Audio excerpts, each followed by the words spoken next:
cara de Marina y ves que empieza a sentirse, que empieza a perder el control, ¿sabes? Pero como personaje empieza a perder el control acerca de sus hijos, ¿sabes? Empieza a sentir una cierta soledad. Entonces, y eso era lo que me interesaba es exactamente reflejar. lo que vive el personaje, entonces de eso se trata. Bueno, pero en este momento, que estás detrás de cada actor dando informaciones de último momento, ¿cómo haces para que tu luz, tus cámaras, tu cámara y etcétera, que además vas a estar pegado a la cámara porque haces la fotografía en esta película, ¿cómo haces para que todo sea fluido?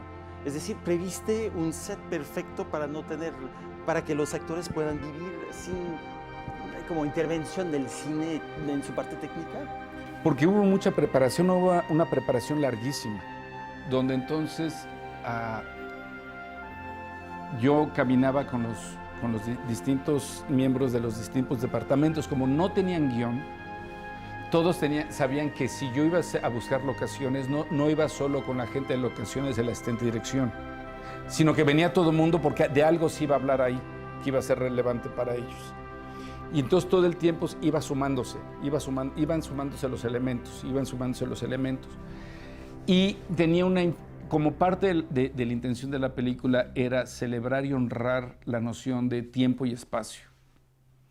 O sea, espacios en donde están sucediendo, la mayor parte de los espacios donde sucedieron las escenas originales hace casi 50 años. Y la noción del tiempo es de respetar ese sentido de un tiempo que fluye.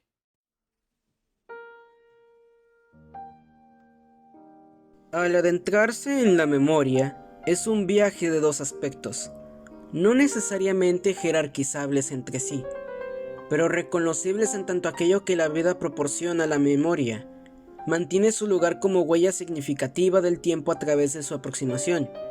Los recuerdos navegan entre la neblina de los años y, dependiendo del campo al que pertenezcan, pueden ser inmensos o pequeños, a la vez que profundos o superficiales.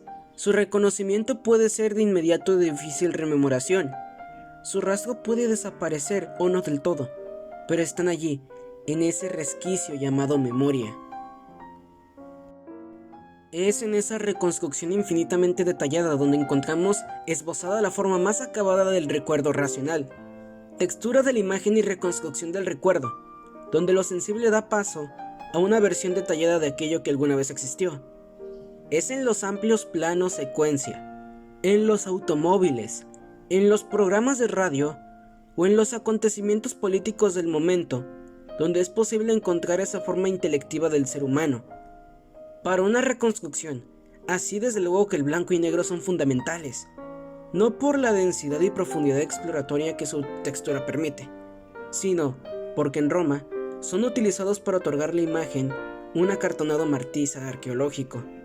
Acartonamiento, que es reflejo de la pobreza aproximativa de la contradicción que permite explorar, pero que al mismo tiempo traiciona. En ese sentido, los aspectos que acabo de mencionar tienen un papel fundamental, aspectos que también nos permiten aproximarnos a Roma, la película de 2018 que Alfonso Cuarón sacó en la plataforma de Netflix.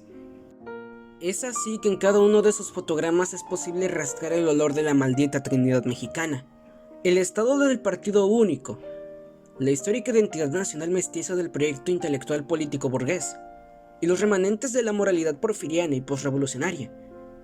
Al mismo tiempo que la ciudad es retratada en uno de los aspectos más modernos de su época, como codificación de espacios donde la movilidad no cesa, el comercio fluye, la resignificación del espacio público acontece y las zonas periféricas terminan siendo el lugar donde van más allá, donde ella vomita a aquellos que no acepta, pero no se da el lujo de rechazar por completo.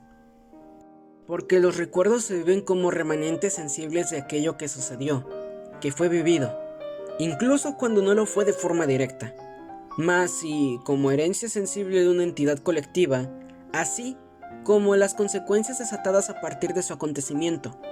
Es que en ellos descansa una especie de euforia, un caos contenido proclive de su interpretación.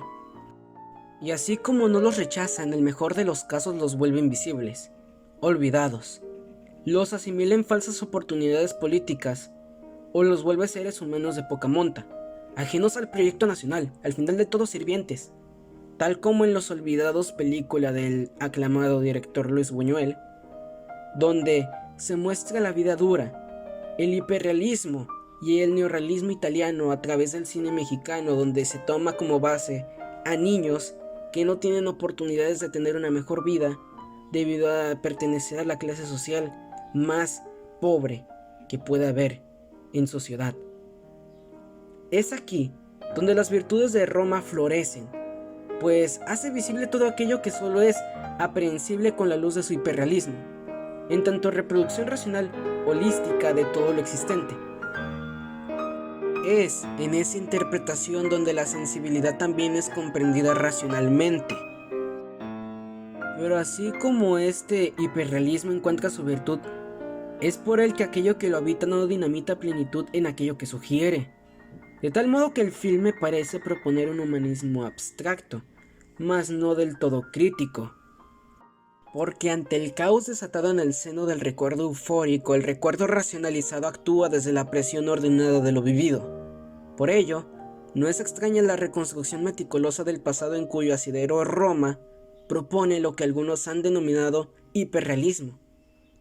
Es por ello que al final sus conflictos son resueltos en un afán condescendiente, digamos inclusivo, sí de reconocimiento al otro, mas no de desnaturalización a fondo, es decir, radical.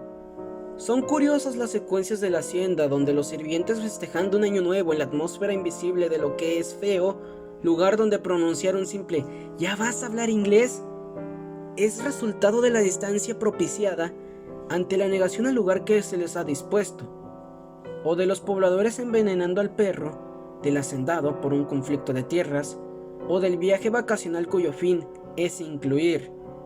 Sin embargo, aún más curiosa resulta su resolución.